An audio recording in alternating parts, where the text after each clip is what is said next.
Gente, boa noite.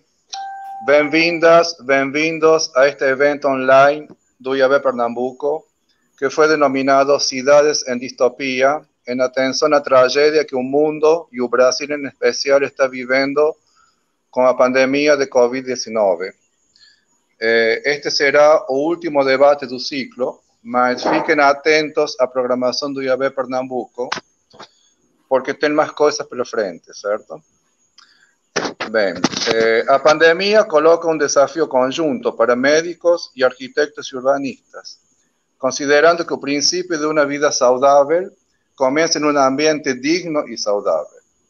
Cidade sadia e casa sadia são um direito humano, que virou utopia entre arquitetos de pensamento progressista no Brasil, junto com outras reivindicações. A epidemia devenda tragicamente a desigualdade social, histórica. Chegou uma conta social muito cara para pagar. As consequências de décadas de descaso geram um ônus enorme que recai entre os mais pobres. Para tratar estes assuntos de saúde pública e planejamento urbano, convidamos hoje a Ion de Andrade, que é médico epidemiologista da Secretaria Estadual de Saúde de Rio Grande do Norte e do BR Cidades, Brasil Cidades. E a Tiago Holzman, que é titular do escritório 3C Arquitetura e Urbanismo de Porto Alegre, ex-presidente do IAB de Rio Grande do Sul e atual presidente do CAU de Rio Grande do Sul. Bem-vindos vocês, obrigado pela participação. E eu gostaria, desde nossa condição de arquitetos, já lançar uma provocação para Ion, como médico, certo? Gostaria de provocar perguntando desde o enfoque de medicina, como você, Ion, vê as atuais condições de moradia e de saneamento nas periferias e favelas do Brasil, e quais seriam, a seu critério, as ações emergenciais para diminuir os efeitos do Covid-19 entre a população mais carente? Em primeiro lugar, gostaria de agradecer o convite. É uma satisfação muito grande estar aqui com vocês. Nesse meu itinerário pela saúde pública, fui me aproximando cada vez mais do urbanismo e me deparei, a convite da professora Hermínia, com o BR Cidades e me tornei um colaborador do BR Cidades, de maneira que eu sou uma espécie de urbanista que chegou pela saúde pública. Essa questão referente às condições de vida na pandemia, elas são um problema, porque, na verdade, a Covid ela se transmite na rua, e é a razão pela qual a gente recomenda o isolamento social, mas ela se transmite também em casa, em virtude de que, mesmo no lockdown mais rigoroso, você tem sempre alguém que está obrigado a sair de casa para resolver os problemas que todo mundo tem na rua, por exemplo, compras, mas não somente, e que fazem com que, mesmo numa menor proporção do que em aglomerações, sempre pessoas venham se contaminar na rua e a levar o coronavírus para casa. Portanto, é por isso que no isolamento social a epidemia ela não deixa de progredir, mas ela se lentifica, em virtude de que há sempre algum contágio. Então, o que acontece, o que tem acontecido nas nossas periferias que torna essa situação ainda mais preocupante? É que as condições de vida do nosso povo elas estão longe de permitir os cuidados domiciliares que são necessários a que essa pandemia não se transmita, por exemplo, dentro de casa. Isso tem um impacto importante do ponto de vista da saúde dos idosos, porque são os idosos que mais morrem, que mais se internam na Covid. Sem intervenção, a gente imagina que 80% dos óbitos são óbitos de idosos, 60% dos internamentos são internamentos em idosos.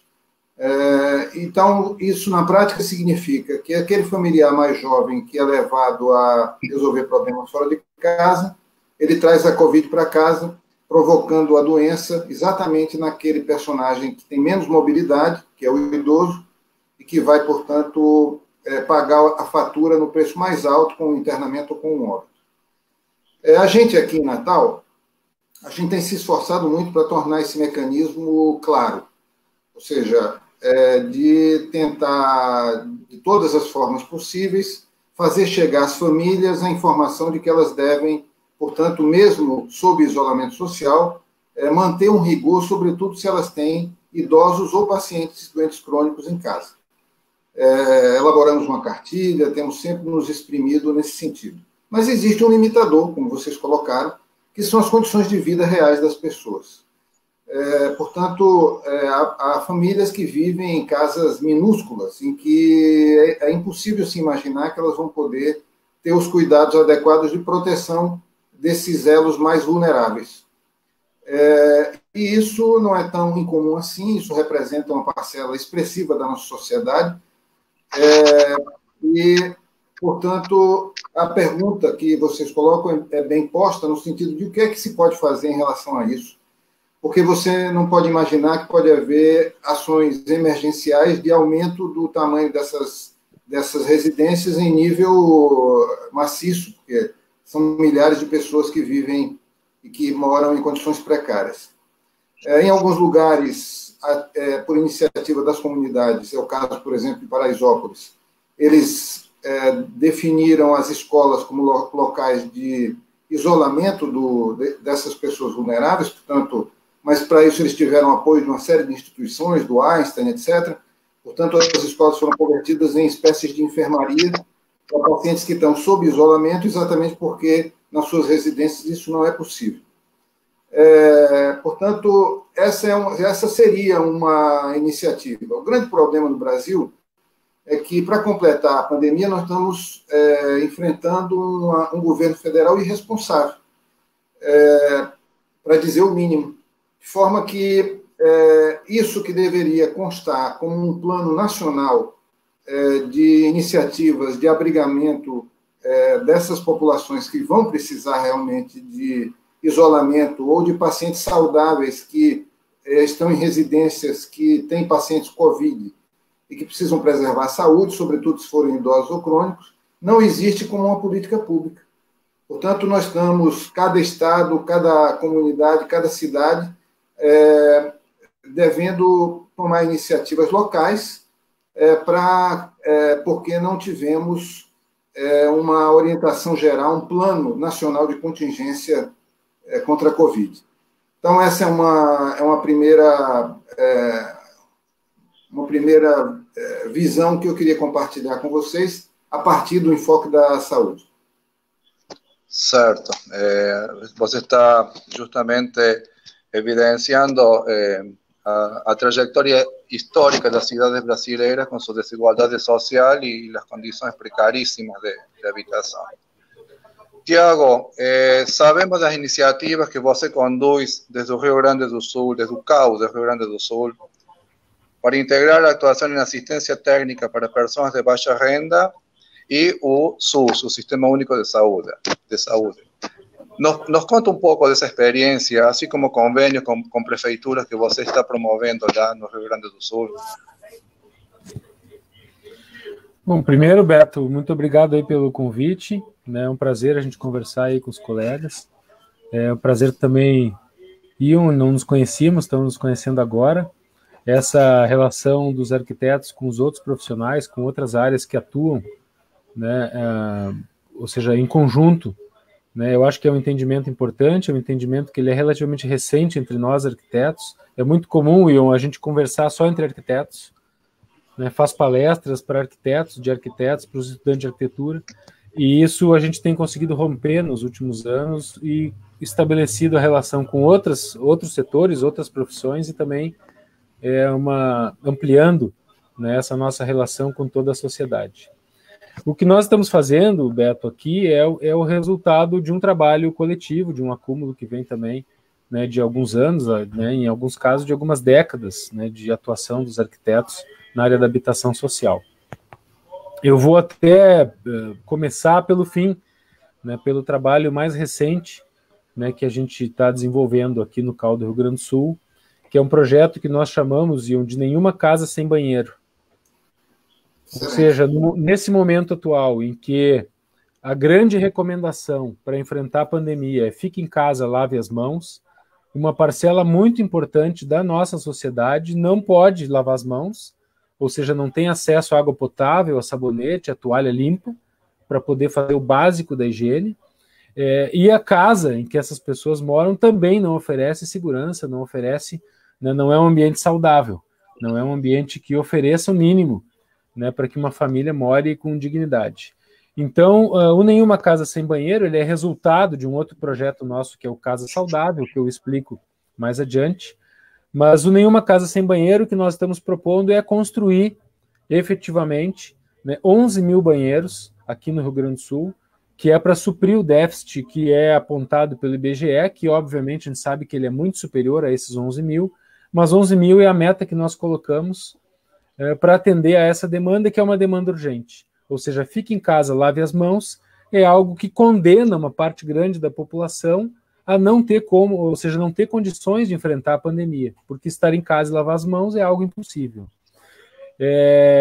Trabalhamos, né, a partir do CAU, das entidades de arquitetura, IAB, sindicatos, entidades do CEAL. Nós temos aqui no Rio Grande do Sul um fórum com mais de 40 entidades de arquitetura, entidades mistas e outras, né, reunidas nesse fórum. Construímos essa unidade que nos permitiu a gente iniciar uma conversa com outras instituições. Então, o governo do Estado, através da Secretaria de Obras e Habitação e outras secretarias de Estado, a Federação dos Municípios, aqui somos quase 500 municípios no Rio Grande do Sul, essa federação reúne todos os prefeitos, os municípios também, né, estabelecemos um diálogo com eles, e nesses últimos meses agora, Ministério Público do Estado do Rio Grande do Sul, Ministério Público Federal, Defensoria Pública e mais recentemente Tribunal de Contas e Ministério Público de Contas. Ou seja, um leque absolutamente amplo de instituições, as quais se tornaram agora, nessa tarde de hoje, foi o momento em que nós formalizamos uma parceria e assinamos um termo conjunto, né, para a implantação do Nenhuma Casa Sem Banheiro. Recebemos também o apoio, né, da ONU Habitat, que já tem um trabalho muito bacana aí em Alagoas, aí próximo de vocês, junto com o CAU e com o governo do estado de Alagoas, e agora a ONU Habitat também é parceira dessa iniciativa nossa aqui no Rio Grande do Sul, que é o Nenhuma Casa Sem Banheiro. Qual é o nosso objetivo?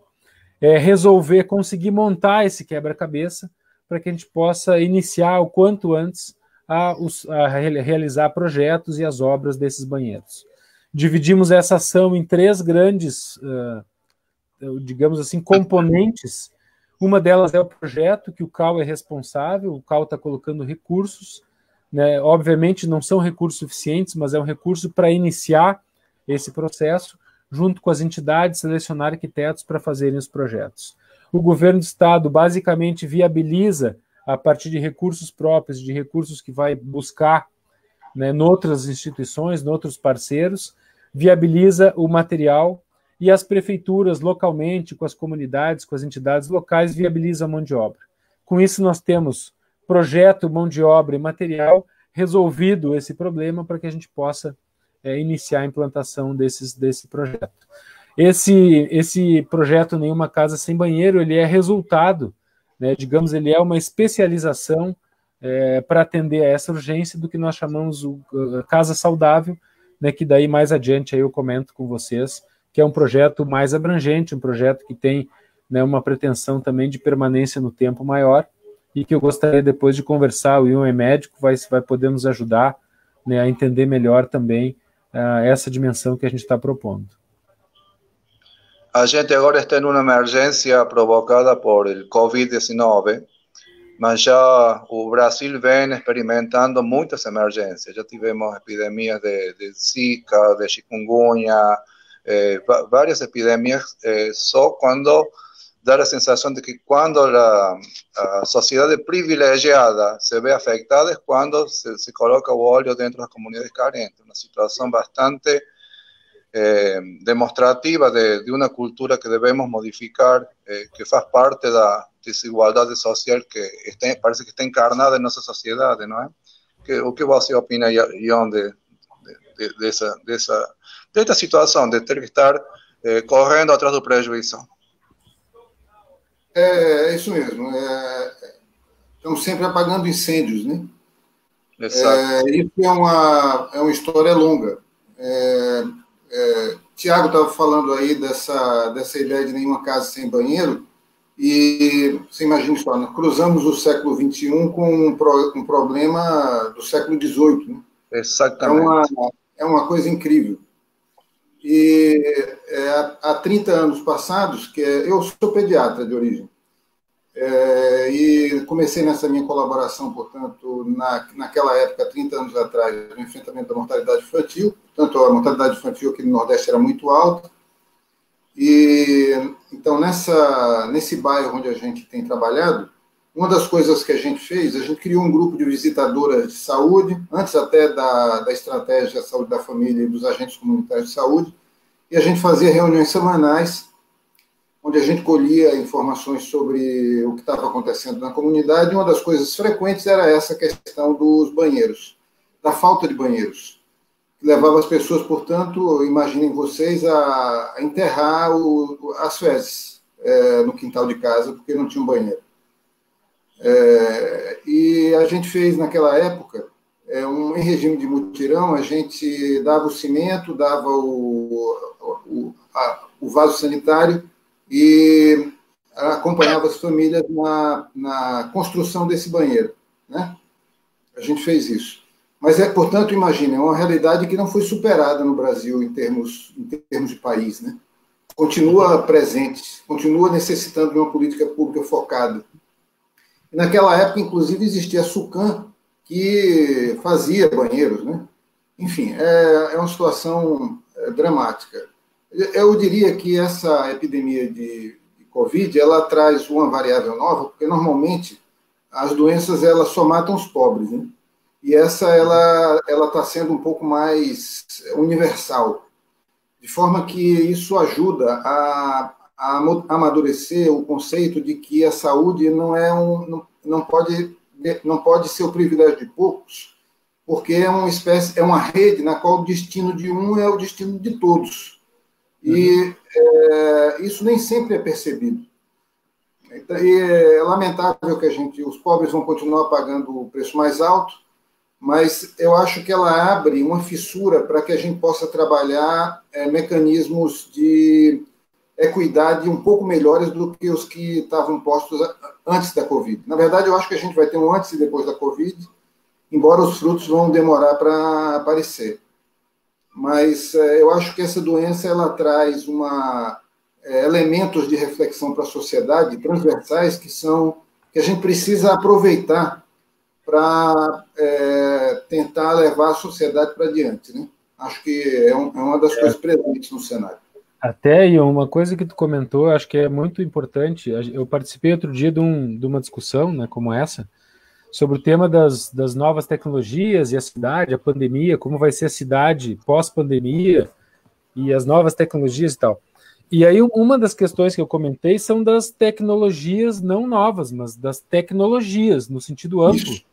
Por exemplo, essa de abastecimento de água, tratamento de esgoto, isso os romanos já resolveram há 2.000 anos atrás.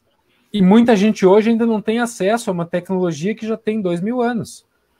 Né? Os romanos tinham coleta de esgoto, tinham banheiros públicos, tinham abastecimento de água. Né? Obviamente, naquela época também não era para toda a população, mas essa tecnologia já existe há muito tempo. E ainda hoje, né, muita gente não tem acesso a essa tecnologia que é básica. Né? Ou seja, é o mínimo, né, para que a gente tenha condições de vida, de saúde, de segurança, né, de higiene básica. Né? Então, a tecnologia ela não é só a nova tecnologia, as novas ferramentas, né?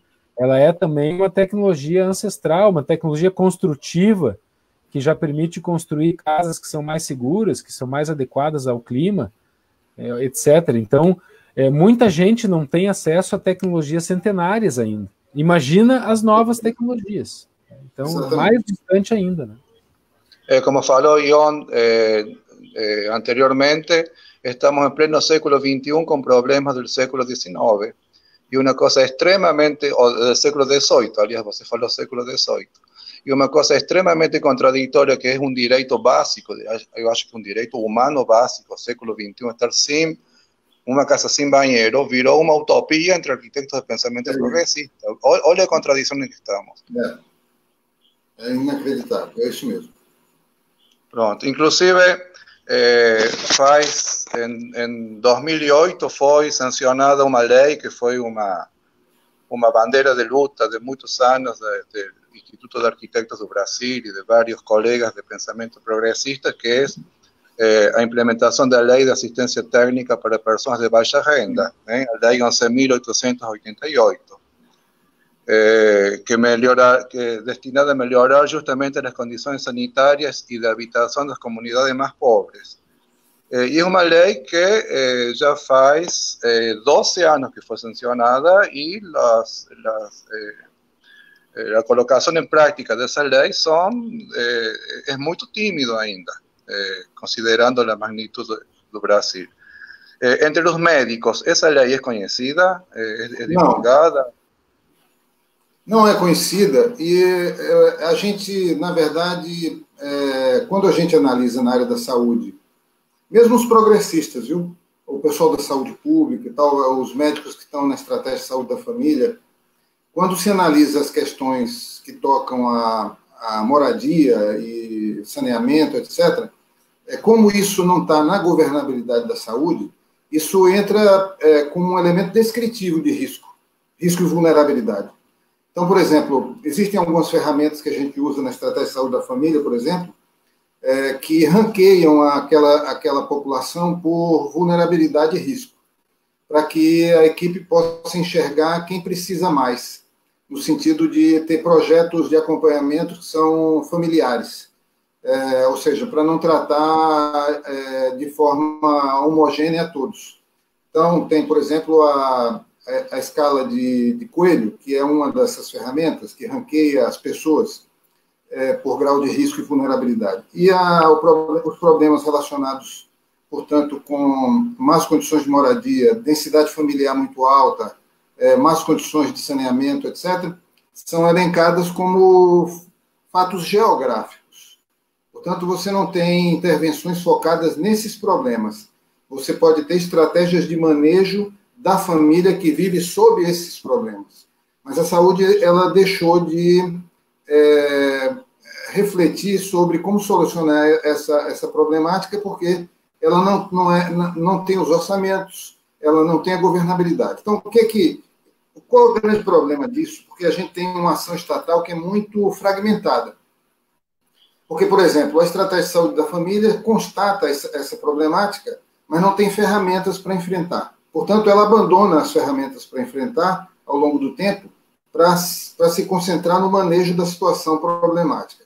Por exemplo, você tem uma epidemia de dengue, aí lá vai a equipe visitar toda a comunidade para fazer as ações educativas, mas a verdade é que aquela família não tem tampa para fechar a caixa d'água, não tem abastecimento de água regular, o que a obriga a ter reservatórios de água que são precários, porque a água não tem pressão para preencher a caixa d'água. Então, são situações que escapam à área da saúde. Então, é por isso que a gente... Então, veja só, e para completar, a gente tem um modelo assistencial na área da saúde que, apesar de ter evoluído, ele continua muito concentrado, ele era concentrado ele era um modelo assistencial curativista. Portanto, aquela ideia de que depois que o paciente adoece, ele vai para a unidade de saúde, onde então é prescrito um medicamento e ele volta para casa com o medicamento. E hoje ele passou a ser um modelo assistencial focado em políticas. Então, você tem políticas que asseguram a regularidade do pré-natal, políticas que acompanham hipertensos e diabéticos, né? Políticas de atenção ao idoso, a saúde mental, etc. Mas são políticas. Qualquer coisa que escapa a esse escopo dessas políticas cai numa espécie de limbo para o qual não há solução. É um problema, porque significa que a gente não tem um modelo assistencial ainda que possa colocar a situação real das pessoas como objeto. O objeto do modelo assistencial atual é a execução das políticas. Se você tem situações excepcionais, ela não tem resposta. Se você tiver um idoso um idoso cadeirante que mora com uma filha cega, depois de muita reflexão, a equipe da Estratégia de Saúde da Família talvez não vai abandonar a pessoa, mas ela constata que ela não tem ferramentas para enfrentar aquela situação. Nem você tem rede institucional de abrigamento que possa abrigar ao mesmo tempo o idoso e sua filha. Portanto, essa é uma situação que é de uma natureza, mas os problemas habitacionais também são dessa natureza. Escapam à saúde e não estão inseridos numa visão integradora do modelo assistencial. Na verdade, é tudo precariedade, né? Não temos ainda maturidade institucional para resolver problemas, né? E talvez nem acúmulo teórico mesmo no nosso campo, para dar o grande salto, me parece. E eu vou aproveitar a tua deixa e dizer assim, nós temos, então nós queremos trabalhar junto, né? É exatamente esse o projeto que a gente propõe do Casa Saudável. Ele é muito simples, muito simples. Ele é entender o arquiteto também como profissional da saúde. Porque se o médico, o enfermeiro, o assistente social não tem a cura para casa, nós arquitetos temos.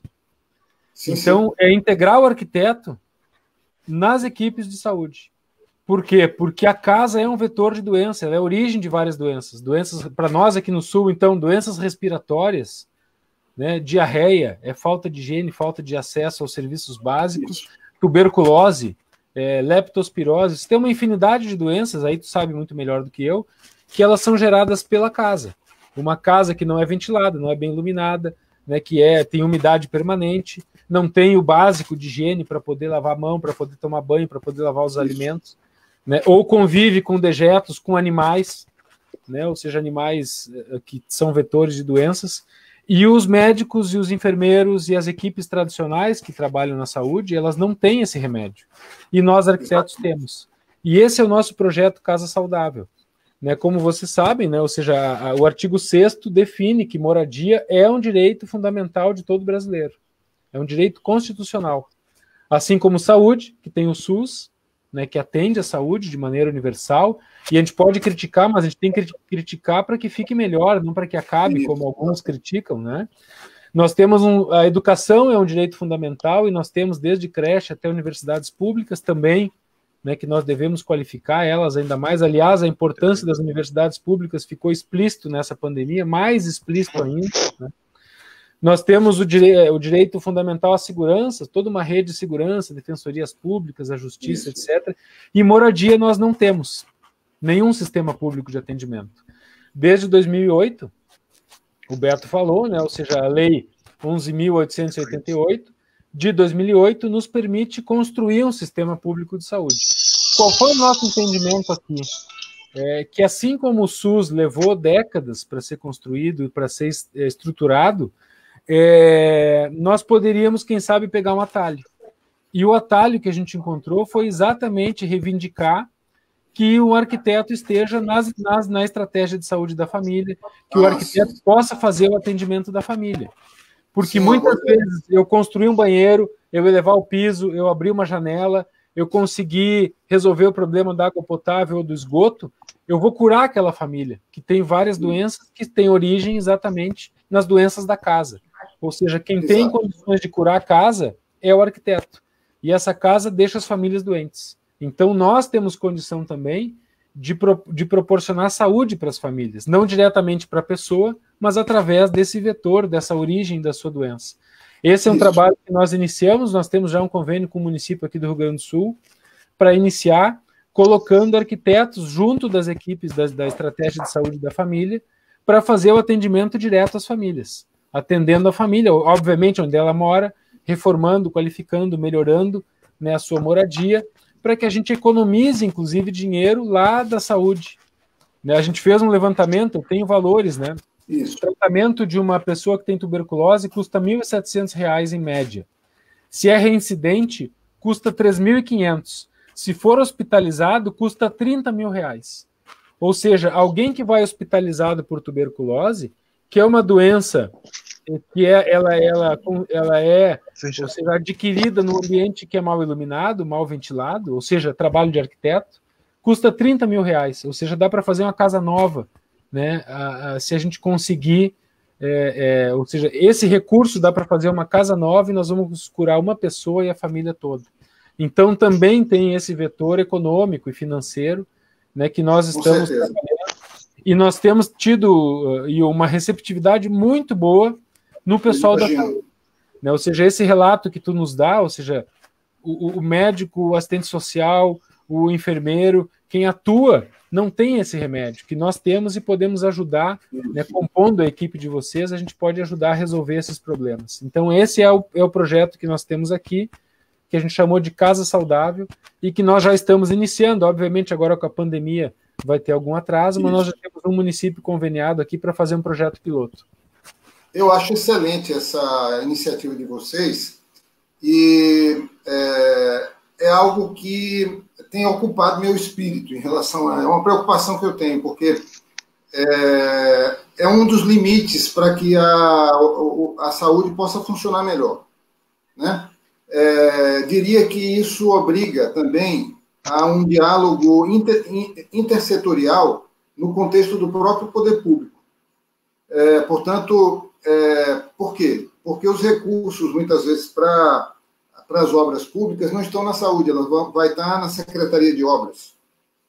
Portanto, isso que você está dizendo, que eu concordo inteiramente, ele deveria remeter para uma abordagem da gestão pública centrada que colocasse o cidadão no centro, a pessoa no centro, né? A problemática vivida por sua comunidade no centro dos debates, porque isso que você coloca em relação à infraestrutura urbana e habitacional é da mesma ordem. Para mim, enxergo isso a partir da saúde, naquilo que se refere à nossa relação com a área da assistência social, que também parecem dois mundos que dialogam, que quase não dialogam. Então, muitas vezes você tem situações na área da saúde que são constatadas pela estratégia de saúde da família e que não tem resposta no campo da saúde porque são problemáticas que estão afeitas à assistência social. E muitas vezes esses dois setores não dialogam, né? Você não tem políticas de interface. E aquele problema, portanto, ele vai se tornando insolúvel e, com o passar do tempo, ele deixa de ser... Ele acaba sendo, por economia, já que você não pode resolver, colocado no canto da sala para que ninguém mais pense nele, mas o problema continua existindo lá, né? Então, eu acho muito importante isso, não somente pela atuação que eu acho que o arquiteto deve ter no contexto da saúde, mas também por uma articulação intersetorial entre secretarias, né? Na verdade, isso deveria remeter, eu acho que talvez seja uma tarefa para o pós-pandemia, a um redesenho da gestão pública, sobretudo no nível municipal, onde você tem uma série de secretarias, cada um olhando por um lado, e você não tem... E as políticas públicas estão completamente fragmentadas, né? Por exemplo, aqui, para dar um exemplo, toda essa política de mobilidade aqui em Natal não dialoga com os espaços públicos. Portanto, você tem uma mobilidade que não atende, por exemplo, a levar as pessoas para os parques municipais, que são mal servidos de transportes urbanos. Por quê? Porque a gestão de uma coisa e a gestão da outra ocorrem em secretarias diferentes e, absurdamente, tem pouquíssima gente preocupada com a gestão do todo, enxergar as interfaces e as necessidades. É uma coisa difícil até, quando você conta isso, é difícil de acreditar que seja, para nós que sabemos que é assim, fica fácil. Mas isso é o teatro do absurdo, né? É ionesco. Tu imagina, então, imagina para nós, então, que somos planejadores, né? Como é que tu vai planejar tão fragmentado? É algo que é muito difícil, né? Mas tem toda a razão, né? A gente sabe dessa dificuldade ou seja, temos proximidade também com esse problema, né? E eu acho que nós, arquitetos, esse quem sabe, uma grande oportunidade também, Beto, da pandemia, é a gente deixar mais claro qual é o nosso papel, exatamente articulando essas políticas, tendo uma visão mais ampla, mais abrangente, né, da inter-relação entre todas essas políticas. Essa é uma oportunidade que nós, arquitetos, temos, né, e que a gente tem que, obviamente, estender, né, aos profissionais das outras áreas, para que a gente possa melhorar essa condição da cidade, a condição de vida dessas populações, né? Exatamente, essa capacidade que temos ou deveríamos ter de ver el bosque y no apenas las árboles, es justamente superar ese concepto de fragmentación na gestão pública, ¿no es eso? Inclusive una cosa que es impressionante es la cantidad de leis que temos no Brasil, leis muito bem feitas y que no están aplicadas. Yo mismo comentó que a lei de asistencia técnica no es de conocimiento de medicina, y acredito que muchos prefeitos no están ni enterados que existe esa ley. Entonces, esa idea de colocarnos socialmente en la gestión pública, tentando coordenar e integrar toda esa fragmentación que existe en la gestión, acredito que es un aspecto muy importante. ¿Cuál es tu visión, Tiago, de esa cantidad de leyes bien feitas y que realmente no están?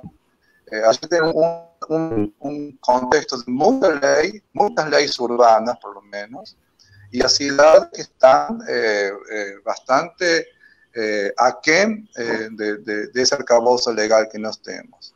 E, além disso, a cidade formal praticando um urbanismo de exclusão, certo? É decir, parece ser que nesta época que estamos vivendo aquella repercusión y reivindicación racial, parece ser que existe una división racial en Brasil entre quien tiene condición económica y quien no tiene. Entonces, y el urbanismo se refleja en eso. Entonces, existe ese problema, existen las leyes, mas no existe quien implemente organizado y coordenadamente tudo isso.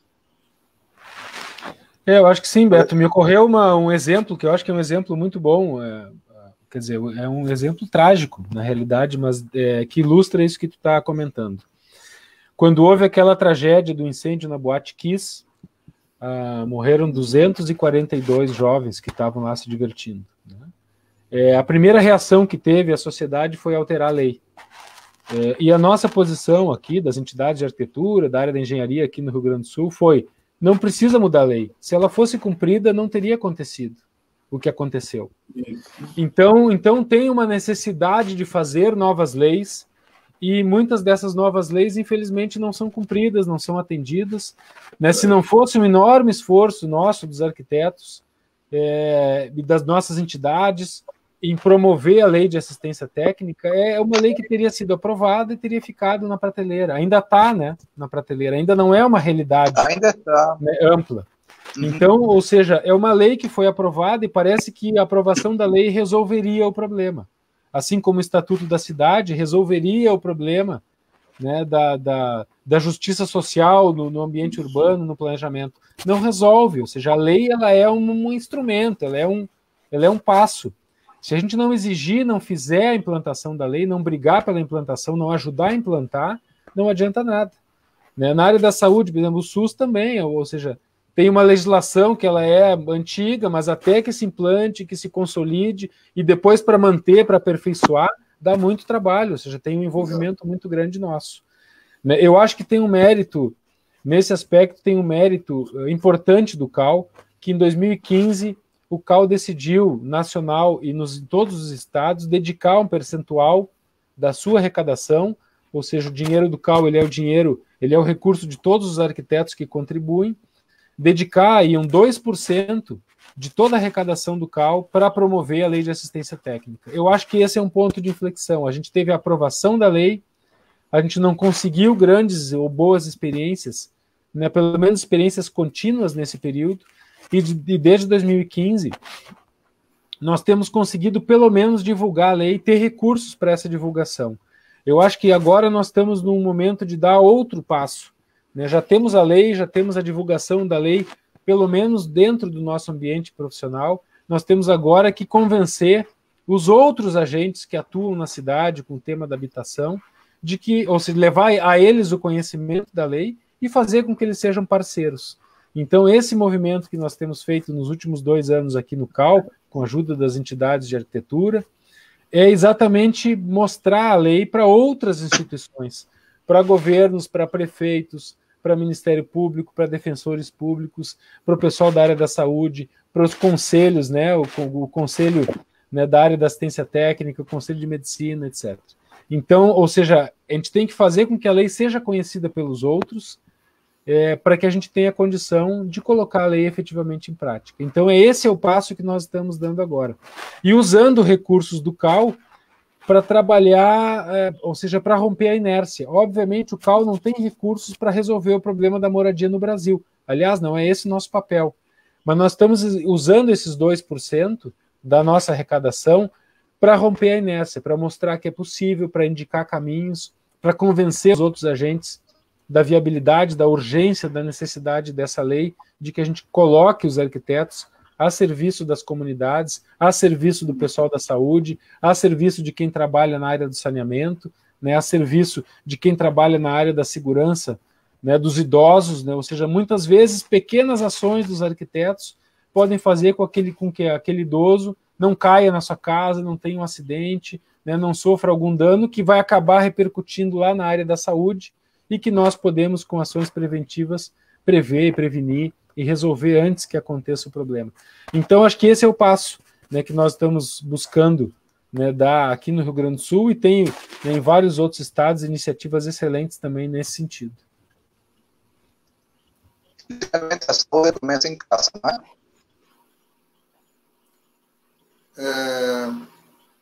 Roberto, acho que está... Não tô conseguindo ouvir. Não sei se... Estão me ouvindo agora? Estão me ouvindo? Agora sim.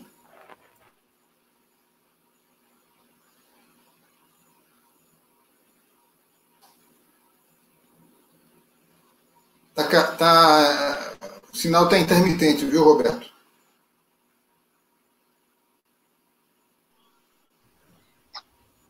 Melhorou agora? Melhorou. Está me ouvindo? Sim, um pouco melhor. Eu não sei se vocês comentando me escutam, que... para mim aqui cortou tanto o Beto como o Ion, mas tem, né, esse comentário do Heitor. Sim, o projeto Casa Saudável, ele prevê a gente trabalhar com a legislação, né, de assistência técnica, que ela tem, ou seja, atende a moradia no sentido amplo, não é só a casa da pessoa, mas é também a rua onde mora, o bairro, né, ou seja, o acesso a esses serviços básicos. Né? Então, sim, né, obrigado aí pelo comentário do Heitor. Faz parte, né, a gente atender também o local de moradia, não só a casa, mas o local, né, onde essa família, onde essas pessoas moram. Eu estava aqui, Beto, uma pergunta aqui, um comentário do Heitor. Né, aproveitei que vocês caíram aqui e estava falando sozinho aqui. Não, a gente ouvia você. Vocês me ouvem? Não? Me estão ouvindo agora? Eu acho que eu perdi. Em algum momento eu devo ter perdido vocês dois, eu acho. Certo. Posso? Vou fazer uma reflexão sobre essa questão da assistência técnica. Eu acho que essa lei, e vou dizer que mesmo para mim, que sou um iniciado, eu tive contato com ela há relativamente pouco tempo, portanto, ela também me era desconhecida, porque a minha aproximação com essa área do urbanismo tem sido num movimento contínuo, sabe? De forma que essa legislação me foi conhecida há pouco tempo. E o que eu tenho, eu acho que ela traz ferramentas muito importantes para uma abordagem de diálogo entre os arquitetos e as comunidades. Então, eu vejo nisso um dos elementos mais importantes da lei de assistência técnica. Em virtude de que nós estamos num cenário, por exemplo, a gente fala da questão legal, de que há muitas leis, mas a gente não tem uma legislação que dê maior vulto a iniciativas como o orçamento participativo, que efetivamente coloca a comunidade para refletir sobre a sua realidade e a propor soluções. Então, eu entendo que essa lei da assistência técnica ela tem um valor que até ultrapassa a questão específica da moradia, porque ela pode ser uma semente para reflexão sobre um projeto de desenvolvimento local com a participação das comunidades. E por que eu estou dizendo isso? Porque nesse itinerário que nós construímos, nessa comunidade que eu já estou acompanhando há praticamente 30 anos, a gente foi enxergando uma evolução que partiu de iniciativas que eu poderia classificar como de lutas pelo direito à vida, nas quais, por exemplo, essa questão da moradia estava muito presente, o material construtivo das casas há 30 e tantos anos atrás era muito mais precário do que hoje, as condições de saneamento eram muito mais precárias do que hoje, portanto, houve uma luta das comunidades de reivindicação, de mobilização, etc., que resultou numa melhoria progressiva das condições de vida, houve um salto expressivo nos governos populares, mas o que a gente veio constatar depois, porque a entidade na qual eu colaboro, ela sempre teve uma metodologia de diálogo com a comunidade do ponto de vista das iniciativas que ela tomou, é que, ao longo desse período, a gente teve dois grandes momentos. Um primeiro momento de lutas pela sobrevivência e pela vida, e um segundo momento de lutas que são mais simbólicas e que tocam, por exemplo, a uma reflexão sobre questões referentes à cultura, ao esporte, ao lazer, ao urbanismo, né? Enfim, a uma série de outros valores que não são mais aqueles valores da sobrevivência. E portanto, nesse aspecto, a nossa legislação não nos acode.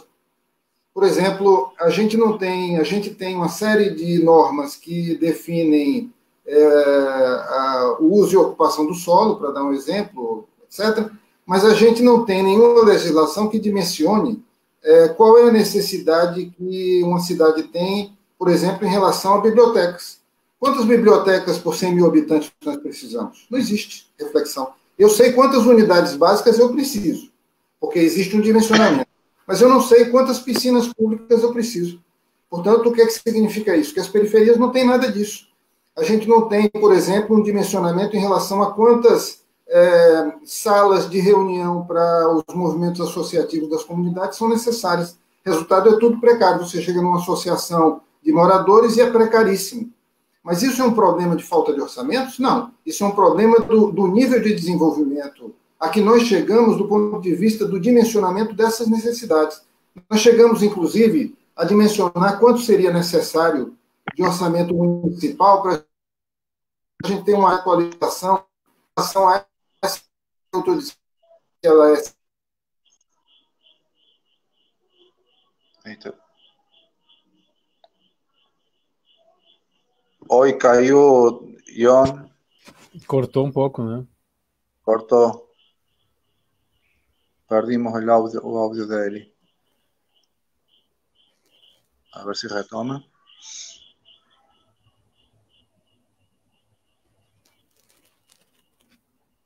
Enquanto ele volta, Beto, deixa uma questão que ele comentou que acho que é relevante, né? Que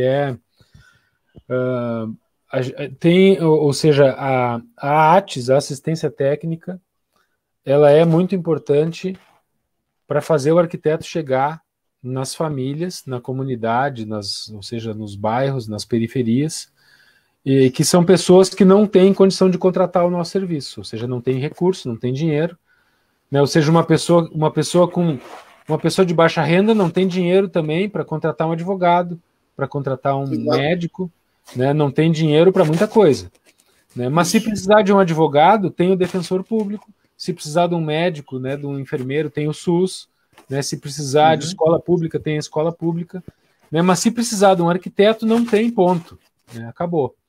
Então, para nós arquitetos, também do ponto de vista da categoria, também é a sobrevivência da profissão. Porque os arquitetos, ou seja, nós arquitetos, o mercado que nós atendemos, ele já está saturado, não precisa mais arquiteto para atender ao mercado de obras públicas ou o mercado de médio e alto padrão. isso está resolvido, mercado imobiliário, né? Ou seja, não precisa mais arquitetos para isso.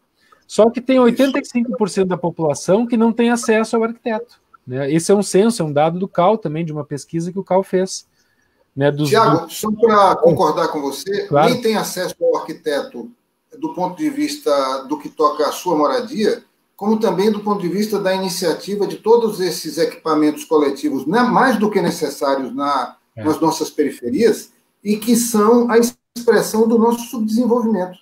E, no entanto, não é porque eles sejam caros demais, é porque não existe prioridade para atribuir à nossa população o acesso ao urbanismo e à arquitetura de bom padrão, porque esse, inclusive, é um dos mecanismos de manter a nossa população subjugada e incapaz de exercer plenamente a sua cidadania, porque ninguém pode exercer a cidadania de maneira abstrata. É preciso que tenham os locais adequados para que a cidadania possa acontecer.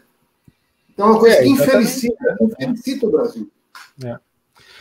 Para que tu tenha uma ideia, Ion, aqui no Rio Grande do Sul nós temos 1.900 equipes de saúde da família. Imagina se a gente coloca um arquiteto em cada uma. Primeiro, qual a economia que isso vai gerar no sistema de saúde? Né? Ou seja, nesse movimento da assistência técnica em direção à sociedade. E veja para a nossa categoria, 1.900 arquitetos é 15, quase 20% dos arquitetos do Rio Grande do Sul. Ou seja, também é uma inclusão social dos arquitetos que estão se formando hoje e não têm trabalho. E podem colocar essa sua qualidade, ou seja, o seu conhecimento a serviço de toda a sociedade. Ou seja, é uma inclusão nos dois sentidos. Ou seja, estamos ampliando o mercado de trabalho para os arquitetos, atendendo exatamente a pessoas que, se não tiver outra forma, não vão chamar os arquitetos, não vão nos contratar. Porque assim como médicos, advogados, engenheiros, o nosso serviço é caro para quem não tem como pagar. Então, a gente tem que oferecer esse serviço e mostrar também que a nossa atuação vai gerar economia, vai gerar segurança, vai gerar saúde para essa família que nos contrata. Então, é um recurso bem investido, que, obviamente, uma família, né, de periferia de baixa renda não tem às vezes não tem recurso nem para comer, obviamente não tem recurso para nos contratar. Então, a criação de um serviço público que possa atender ao tema da moradia, através da saúde, através de outros meios, é fundamental para que a gente melhore a condição de saúde, de moradia, ou seja, a qualidade de vida da população como um todo. Isso. Y reforzar el sentido social de una profesión, que es aprendida en la universidad pública o privada, pero pública, y devolver a la sociedad lo que la sociedad nos da en caso de quien tenga el privilegio de estudiar en universidad pública, ¿no es eso? Isso. Agora, pode ir. Não, pode falar, Ion. Eu diria, o que isso que você coloca me traz como ideia é também o alcance que isso teria do ponto de vista da organização das comunidades, no sentido do desenho de um projeto de desenvolvimento de reflexão própria, que permitiria a identificação de necessidades que poderiam ser resolvidas através de equipamentos coletivos que ainda existem. Portanto, para além, inclusive, da questão específica da moradia, que já seria uma contribuição extraordinária, como, por exemplo, pode ser ilustrada por esse programa de que você falou, Nenhuma Casa Sem Banheiro. Portanto, você tem ações que são, diria assim, a mim, que são de natureza clínica, mas você poderia ter ações que seriam de natureza de saúde pública, vamos dizer assim, que poderiam dar conta, portanto, de um projeto coletivo abrangente e de médio e longo prazo, portanto, a permanência de um profissional com as características nas comunidades poderia permitir isso, de desenvolvimento local, de base comunitária, para que a gente possa construir. Você imagina só, a gente tem a oportunidade de conhecer a Europa e você tem todos esses equipamentos coletivos que para nós parece coisa de ficção científica, estão lá à disposição das pessoas, né? Os ginásios poliesportivos, as alamedas, né? as salas em que as pessoas podem fazer as suas celebrações familiares apenas alugando a prefeitura por um preço módico, você tem a cozinha e as salas, não é? As casas das associações, como tem na França, em que as associações existentes podem alugar salas de reunião também por preços irrisórios, e você tem as salas onde isso funciona, e você pode ambientar dignamente aquele evento coletivo, comunitário, tá certo? Sem falar de inúmeras outras coisas, por exemplo, como nem centros de velórios muitas das nossas periferias têm. Portanto, tem muita gente ainda no Brasil tendo, por precariedade, porque se fosse por opção seria outra coisa, que velar seus mortos na sala de estar. Então, são situações que são, já hoje, inaceitáveis, inadmissíveis. Então, eu diria assim, que o arquiteto ele poderia não somente construir a agenda da moradia, como ele poderia ser fator de promoção e de fomento da organização comunitária, no sentido de enxergar horizontes que são mais do que necessários e que são um gargalo na elaboração do nosso tecido social. E que são uma razão, inclusive, para todo esse mal-estar social em que nós vivemos, porque a juventude não tem oportunidades, que, por exemplo, produz uma violência que é indescritível, não é? E que resulta exatamente do fato de que as pessoas, as aspirações das pessoas não são respondidas, né? Então, acho que tem toda uma agenda aí muito importante que poderia ser de colaboração do arquiteto urbanista. Acho que seria necessário sensibilizar esses profissionais para essa agenda de construção em comunhão com as comunidades. E a nossa atuação, ela tem desdobramentos, né? Ou seja, a assistência técnica, que para nós arquitetos é um projeto, é uma obra, é qualificar uma casa, ela tem desdobramentos, como nós já falamos, para a saúde, ela tem desdobramentos para a segurança, ou seja, uma casa mais segura, né? Uma casa que não vai cair, uma casa que é bem construída. Ela pode ter desdobramentos na geração de renda, ou seja, uma pessoa que pode tomar banho para procurar um emprego, ela tem mais chance de conseguir um emprego do que quem não tem chuveiro em casa. Tem gente que não tem chuveiro em casa, não consegue tomar banho, não consegue lavar sua roupa. Então isso também, né, altera.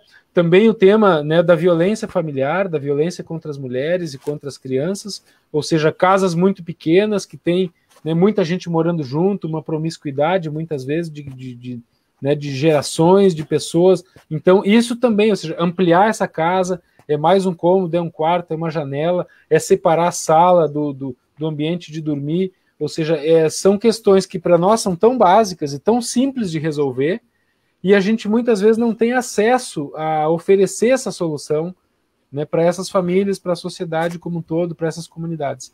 Então, essa é uma luta também para que a gente seja útil, seja mais útil para a sociedade, do que atendendo apenas aos nossos clientes tradicionais, que esses estão muito bem atendidos. Nós precisamos atender os outros, os quais nós não chegamos, né? Inclusive, esta tragédia da Covid nos colocou em uma situação que expõe todas nossas precariedades, certo? E que nos força a pensar el futuro de outra forma.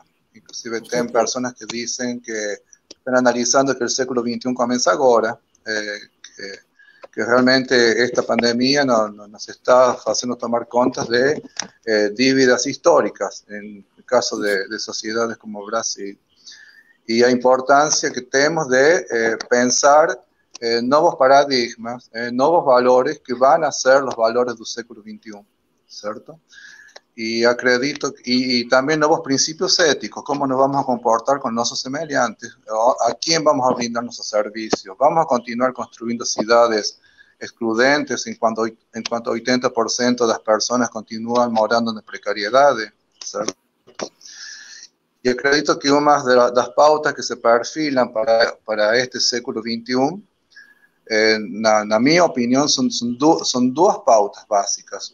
É o respeito pela natureza, é decir, diminuir aquele carácter de colocar o homem como centro de tudo e fazer nossas actuações no planeta com mais respeito pela ordem natural. E a outra questão é a justiça social, certo? E nesse rol de justiça social, o tema da integração das comunidades carentes, acredito que é uma pauta substancial. É decir, coisa que a gente está discutindo já faz muito tempo, mas nenhuma sociedade para frente se uma parcela da sociedade não alcança direitos humanos básicos. E direito à moradia é um direito humano básico. Ter no século XXI, como comentamos no início do debate, pessoas sem banheiro, sem acesso à água, é uma questão que deveria mexer com o pensamento de todas as pessoas que temos a oportunidade de estar em entidades, em algunos locais de gestão pública que nos permitam fazer isso. Com certeza. E outra coisa que acho que... Não, eu ia comentar que a rigor, qualquer problema brasileiro que a gente for apertar um pouco, a gente vai chegar no tema da desigualdade, da distribuição de renda, né, de forma muito injusta. Né? Então, qualquer tema, se a gente apertar um pouquinho, a gente chega nesse ponto. Né? Eu tenho lido aí muita coisa bacana que tem sido produzida, né, principalmente, né, na Europa, falando agora dessa nova realidade, né? Ou seja, qual é essa nova construção, a nova cidade. Né? Então, algumas coisas muito legais que vêm da Espanha, né? A vida de bairro, né? A cidade de 15 minutos, ou seja, em 15 minutos eu posso chegar no meu trabalho, eu posso chegar na escola, eu faço as compras, eu faço tudo a pé ou de bicicleta no meu bairro. Então, essa é uma visão muito bacana. É uma visão que a gente já tem lá dos anos 60, né? Ou seja, a Jane Jacobs já dizia algo muito parecido, muito semelhante a isso. Então, dá vontade de botar aquelas plaquinhas assim, eu já sabia, né? Ou seja, a gente já sabia, sim, nós arquitetos já sabíamos, nós planejadores já sabíamos disso. Sabíamos. Né? Também na Holanda, né, tem um movimento interessante, agora eu vi em Amsterdã e outras cidades na Holanda e na Bélgica, que é a lógica do decrescimento, ou seja, não precisamos crescer indefinidamente, a gente pode parar de crescer, inclusive decrescer, para usar menos recurso, para usar menos dinheiro, para explorar menos, né, o meio ambiente, etc. Agora, claro que essas visões europeias, quando elas são trazidas para o Brasil de uma maneira muito literal, elas não nos servem. Né? Ou seja, a nossa cidade aqui, ela tem exclusões e ela tem pré-condições que estão muito longe ainda das grandes cidades europeias, onde essas teorias estão sendo elaboradas. Então, a gente vai chegar sempre no tema da distribuição de renda, da exclusão, né, ou seja, da periferia infinita, ou seja, os pobres cada vez mais longe. Né, toda essa qualidade urbana ela é absorvida por uma parcela muito pequena da população urbana, quem tem acesso aos parques, aos melhores serviços, às ruas calçadas, iluminadas, arborizadas, é uma parcela muito pequena da nossa população. Enquanto que esse problema, na maioria das grandes cidades europeias, já está, aliás, nas pequenas mais ainda, mas é um problema que na Europa, em outros lugares, já está resolvido, ou seja, eles já podem falar em decrescimento em cidade de 15 minutos. Nós temos que dar alguns passos ainda para poder chegar, quem sabe, ter isso como uma utopia, mas nós temos que, ou seja, temos que ter acesso a tecnologias do século passado, do milênio passado, que nós ainda não temos, né, bem resolvido para toda a população. Né? E outra coisa interessante que este debate coloca também é a horizontalidade também no conhecimento entre diferentes campos de conhecimento. Temos medicina e arquitetura agora, sei que temos advogados que estão interesadísimos no direito à cidade, no direito urbanístico e também estão em pensamentos similares. Então, acredito que é um momento de começar a interagir em horizontal entre todas as profissões. Ion. Sim, eu acho que é isso mesmo. A gente precisa ter um projeto ambicioso, eu acho, do ponto de vista de uma virada. Quando a gente faz a leitura de Lefebvre, e que ele fala dessa questão centro-periferia na França dos anos 70, 80, e ele traz o conceito de direito à cidade.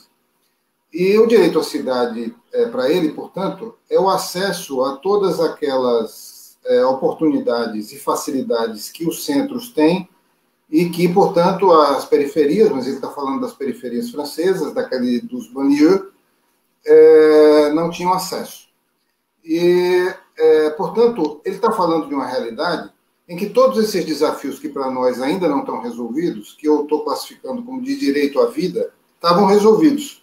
Portanto, o Lefebvre está concentrado em toda uma série de questões simbólicas do acesso aos centros. E quando ele está falando dos centros, ele está falando de Paris, do ponto de vista de valores que podem tornar a vida do povo francês, excluído, portanto, de toda essa dimensão. E a isso ele, portanto, atribui o termo direito à cidade. Então, a gente, nessa questão, como o Tiago colocou, na releitura de coisas que são elaboradas pela Europa, a gente também tem a dificuldade, muitas vezes, de ter foco. Porque, por exemplo, para nós, quando a gente está falando de direito à cidade, a gente está falando de esgoto, de água encanada, de coisas que tocam, na realidade, não ao direito à cidade para Lefebvre, mas a um direito à vida. E o problema não é só esse, o problema é que as duas agendas, para nós, elas são postas. Tanto a agenda do direito à vida como a agenda do direito à cidade são uma emergência no Brasil. Por exemplo, eu diria que a violência urbana do Rio de Janeiro, daquelas periferias consolidadas, das favelas do Rio de Janeiro, que muitas delas já não têm mais esses problemas de acesso à água ou ao saneamento, porque ao longo do tempo esses problemas foram sendo resolvidos, eles têm ali um problema claramente colocado de uma exclusão de tudo aquilo que Lefebvre concebeu como direito à cidade. Ao passo que essas comunidades que Tiago está assistindo e que eu tenho a oportunidade também de dialogar aqui no Rio Grande do Norte, estão muito confrontadas com questões que eu poderia classificar como de direito à vida. Portanto, não somente a gente tem uma dificuldade de releitura daquilo que é elaborado na Europa, como a gente tem um desafio que é simultaneamente um desafio do século XVIII e um desafio do século XXI. Então, a gente precisa entender toda essa problemática, porque, ao mesmo tempo que a gente tem uma legislação que permite a gente intervenções que são capazes de assegurar direitos do século XVIII, a gente não tem uma legislação capaz de sequer permitir que uma comunidade possa reivindicar por direito uma biblioteca pública, porque isso não está na lei de lugar nenhum. Não possa reivindicar, por exemplo, uma piscina pública, porque isso não está em nenhuma lei. No entanto, um museu. Quantos museus nós precisamos? Não é só uma questão de expressão espontânea da vontade das pessoas, porque, por exemplo, cada pequena cidade em outros locais tem o seu museu, cada bairro tem o seu museu. Então, a gente não tem uma política de difusão do direito à cidade como a gente tem já consolidada uma legislação que assegura o direito à vida. Então, eu acho que é importante a gente conceber isso tudo, porque nesse pós-pandemia, a gente precisa abordar esses dois elementos de maneira muito contundente, né? Para que a gente possa não somente continuar resolvendo os problemas do século XVIII, porque eles matam as pessoas, como também resolver os problemas do século XXI, porque eles também matam as pessoas. Eles matam uma juventude que talvez não seja fisicamente, mas esses problemas destroem as pessoas interiormente, estão se drogando, né? Porque eles não conseguem, eles viajam na droga porque a viagem que é a vida não está oferecida a eles. E nisso, eu diria assim, diria que é o que mais me aproximou do urbanismo, sem querer esquecer as questões do século XVIII, o que mais me motivou do ponto de vista das grandes ferramentas que eu acho que a arquitetura e o urbanismo têm, é essa agenda que a gente precisa abraçar de construir a contemporaneidade para o nosso povo. Né? Um pouco essa... Estaba ouvindo você, Ion, y no podía dejar de pensar en Medellín, una ciudad colombiana que revirtió el paso de las ciudades más violentas del planeta a un ejemplo mundial de transformación urbana y social. E justamente através da educação. E dentro dessa lógica. Isso, da educação, do acesso à maravilha. Exatamente. Pronto. Gente, estou vendo que estamos com 1h09. Eu estou assistindo aqui através de um celular, não estou vendo perguntas de participantes. Não sei, aqui está, pergunta do grupo do IAB. Como vocês veem a mudança recente na divulgação de dados pelo governo federal e sobre informações e cadastros bem feitos e atualizados na elaboração de políticas públicas de saúde? Aquela polêmica da mudança de dados. Eu diria assim, que é como pegar uma pessoa que está caminhando ao lado do abismo e vendar os olhos, né? Portanto, eu acho que é mais uma contribuição que esse desgoverno nos dá para nos levar para uma situação completamente descontrolada. Eu acho que é um crime, é mais um que mereceria o impeachment. Exatamente. Eu vejo tem uma iniciativa muito bacana que é em vários estados, né, que são urbanistas contra o corona, que é uma turma, muitos arquitetos, mas outros profissionais também, que estão mapeando tanto a vulnerabilidade social como ações de apoio, né, às comunidades e fazendo um mapeamento dessas ações. Então, eu acho que é o uso da tecnologia, dos dados, da informação à disposição de todos, né, para a gente melhorar essas condições. Eu sei que em outros estados tem também, né, o CAU aqui do Rio Grande do Sul, o IAB, o sindicato, né, nós estamos apoiando, divulgando essa iniciativa. Né, eu vi também, Beto, tem uma pergunta ali sobre o Aravena, né, Alejandro Aravena. O Aravena, Ion, é um colega nosso, arquiteto chileno, né, eu diria que é o primeiro arquiteto que ele ganha um prêmio Pritzker, que é o nosso Oscar da arquitetura, é um prêmio internacional, né, na área da arquitetura. Aqui no Brasil nós temos 2 arquitetos, que é o Oscar Niemeyer e o Paulo Mendes da Rocha, que já ganharam. O Aravena, na minha opinião, ele é o primeiro arquiteto que ganha esse prêmio em função da atuação social, de projetos que ele fez de habitação social. Né, ele tem uma série de projetos, ganhou um concurso há algum tempo atrás, e desde então ele vem desenvolvendo uma linha de atuação. Né, um arquiteto que não ganhou esse prêmio, que merecia, o Charles Correa, que é um arquiteto indiano, também já falecido, mas é uma grande referência nessa área da habitação social, né, com muitos trabalhos bacanas na Índia. E então, assim, ou seja, estamos tendo também dentro da nossa categoria, né, um olhar para esse tema da habitação social, que quem sabe em anos, né, em décadas passadas, a gente não tinha essa sensibilidade tão latente. Isso é bom também, ou seja, existe uma cobrança dos próprios profissionais, a profissão cobra essa atuação, né, dos arquitetos no benefício, né, das famílias mais pobres, principalmente nos países periféricos, né, que é o caso do Aravena, que é chileno, né, que tem nos dado aí boas lições. Então, acho que é uma pergunta importante, ou seja, é uma referência importante, né, assim como vários outros que infelizmente não ganharam o Pritzker, mas que mereciam também essa premiação, esse reconhecimento internacional. Né? E uma coisa que nos chega de esperança, por lo menos, é ver a quantidade de colegas jovens que estão realmente comprometidos com este compromisso social da arquitetura. É uma questão que talvez seja uma questão geracional, a gente talvez se formou ainda com a ideia do arquiteto estrela, do arquiteto das grandes obras, sem saber que a maior das obras é dar dignidade às pessoas que compõem a nossa sociedade. Eu ouvi de professores meus na faculdade de que isso não é coisa de arquiteto, ou seja, arquiteto não é para fazer casinha para pobre. Na arquitetura é outra coisa. A arquitetura é a grande arquitetura dos palácios, dos monumentos, das grandes referências. Eu duvido hoje, Beto, que tem algum professor que diga isso em aula. Alguns até pode ser que pensem, mas eles já têm vergonha de falar isso. Por quê? Porque tantos estudantes, né, como a categoria como um todo, os arquitetos, o conjunto dos arquitetos, já pensam de uma forma diferente, já sabem da necessidade nossa e da relevância nossa, da importância, né, dos arquitetos também para resolver esse problema. Então, eu acho que a gente tem evoluído nesse sentido, a gente tem melhorado, né, apesar de que num ritmo mais lento do que a gente gostaria, mas a gente tem melhorado essa consciência, né, de que o arquiteto é para todos, né, ou seja, a arquitetura é para toda a população, não só, né, para aqueles que tradicionalmente, historicamente, podem nos pagar. E na medicina, Ion, como você vê a consciência dos médicos jovens em relação a este aspecto social da profissão?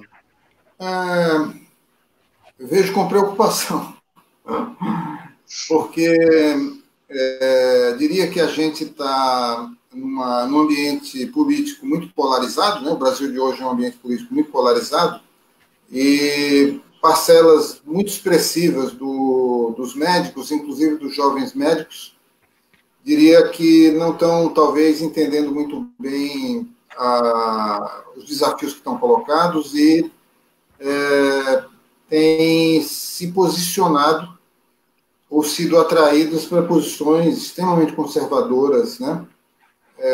De forma que é uma categoria, para não dizer que ela é responsável, porque é uma categoria vítima, em boa parte vamos dizer assim, dessa polarização, mas no sentido de adesão e apoio ao ideário mais conservador. Estou dizendo que é vítima não para dourar a pílula, porque eu acho que alguns setores são responsáveis, né, no meio médico, capital médico, né, o capital que está girando em torno da saúde, mas muitos desses profissionais que aderiram a esse ideário não são magnatas da saúde. E, em virtude disso, terão dificuldades também de encontrar emprego, porque o que estava previsto do ponto de vista da expansão da rede, com os royalties do pré-sal, que financiariam a expansão da rede de saúde no Brasil, né? A expansão da rede, sobretudo da rede secundária, depois da estratégia de saúde da família, né? Dos CAPs, dos NASF, das UPAs, né? Que chegaram a ser feitas, mas não todas as que estavam previstas, de todos esses dispositivos de saúde que, ao mesmo tempo, teriam trazido melhores condições de assistência à nossa população, mas também teriam ampliado muito a empregabilidade médica. Portanto, muitos dos médicos que aderiram à reforma trabalhista, né, ao enxugamento dos recursos do SUS de maneira absurda, pagarão com as suas dificuldades. Muitos talvez não conseguirão honrar o pagamento do valor dos seus cursos. É por isso que eu estou dizendo que muitos são vítimas de um contexto que eles acham que estão do lado de lá, mas, na verdade, estão do lado de cá. A cabeça está do lado de lá. Mas isso é uma coisa muito triste. Isso aumenta mais nossos desafios para entrar, de fato, no século XXI, né? E não ficar atrelado ao século XX, que persiste em não sair, né? Pronto, gente, em 1h18, a mim me disseram que a live era de 1 hora, já passamos 18 minutos, a conversa está excelente, eu não sei até quanto teremos tempo de continuar, mas eu encaminharia já a vocês a fazer algumas conclusões finais, certo? O que vocês... o resumo a impressão de vocês desta conversa online que tivemos e qual a mensagem que gostariam de deixar. Quem quer começar? Tiago? Pode ser, claro. Primeiro, agradecer de novo, né, parabenizar aí o IAB Pernambuco, né, os amigos dessa rede do IAB magnífica aí que nós temos no Brasil inteiro, né, e que está bombando agora também nesse período, divulgando aí nossas ações, os trabalhos, ou seja, provocando essas discussões que são fundamentais, né. Também agradecer ao Ion aí pela conversa, um prazer, né, seguiremos conversando aí com certeza. Eu acho que fica como mensagem, Beto, de conclusão, digamos, desse tema, para que os colegas que estejam assistindo fiquem com essa provocação, e de que o arquiteto é um profissional da área da saúde. Essa é a provocação que nós queremos fazer, relacionando a assistência técnica, o trabalho à moradia, a dignidade, né, o acesso dessas famílias aos serviços básicos, né, que nós precisamos providenciar, e que é através do arquiteto. Ou seja, o arquiteto ele tem que estar junto, ele tem que fazer parte dessas equipes de saúde para complementar, né, conforme o próprio relato do Ion deixou claro, para complementar e para realizar serviços que os médicos, os enfermeiros, os profissionais da saúde, os tradicionais profissionais da área da saúde, muitas vezes não têm as ferramentas, não têm a condição. E o arquiteto pode ajudar, pode somar, e pode sim beneficiar essas famílias, pode economizar recursos, pode melhorar essa qualidade de vida, né, nesse curto prazo. Então esse é um discurso e essa é uma mensagem que a gente tem levado também para outras áreas, né, com as quais nós temos podido dialogar, de que o arquiteto é sim um profissional da área da saúde e nós podemos ajudar a atuar e melhorar a condição de vida das pessoas através das nossas atribuições e da nossa atividade profissional. Certo. Ion? Eu gostaria de agradecer o convite, é sempre uma satisfação muito grande estar dialogando com o mundo do urbanismo, prazer conhecer Tiago e Roberto. E eu queria deixar como palavras finais a importância dessa aproximação que Tiago falou da arquitetura da área da saúde. Acho que isso é uma coisa muito importante. E agregaria que a gente tem que pensar os desafios que vão estar postos para nós na sequência dessa pandemia sobre dois enfoques. O enfoque da construção de uma resposta urbanística para tudo aquilo que toca ao direito à vida e que, inclusive, inclui a questão da dignidade da moradia, e uma iniciativa também muito forte, que também inclui a arquitetura, no que toca ao direito à cidade, que deve estar entranhado e na capilaridade das nossas periferias, devolvendo ao nosso povo a condição de sonhar com dias melhores, devolvendo ao nosso povo a condição de ter resposta para as suas aspirações mais profundas, espirituais, não no sentido religioso do termo, mas do acesso à cultura, do acesso a um ambiente urbano bonito, né? No acesso a uma infraestrutura social robusta, praças esportivas de qualidade, de forma que nós possamos, com a ajuda da arquitetura, construir, do urbanismo, construir um destino para os brasileiros, que já é uma realidade hoje para muitos povos e que está ao alcance das nossas mãos. Que a gente não fique limitado apenas à luta pela vida, porque nós precisamos de vida, mas nós precisamos também de tudo aquilo que dá sentido à vida.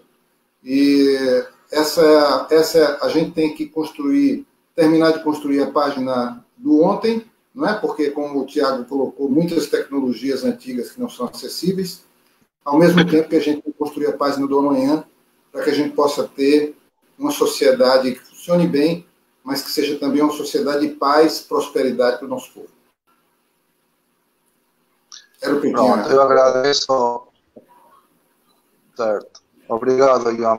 Eu agradeço a vocês dois, em nome do IAB Pernambuco. Fiquei muito satisfeito com esta conversa. Achei interessante a perspectiva de unificar os objetivos das nossas profissões. Achei muito bom, Tiago, falar de medicina e Ion falar de reivindicações urbanísticas. Isso é um sinal de que poderemos ter tempos melhores que realmente nos unificamos conhecimento e nossos esforços. Então, muito obrigado. Obrigado aí a todos.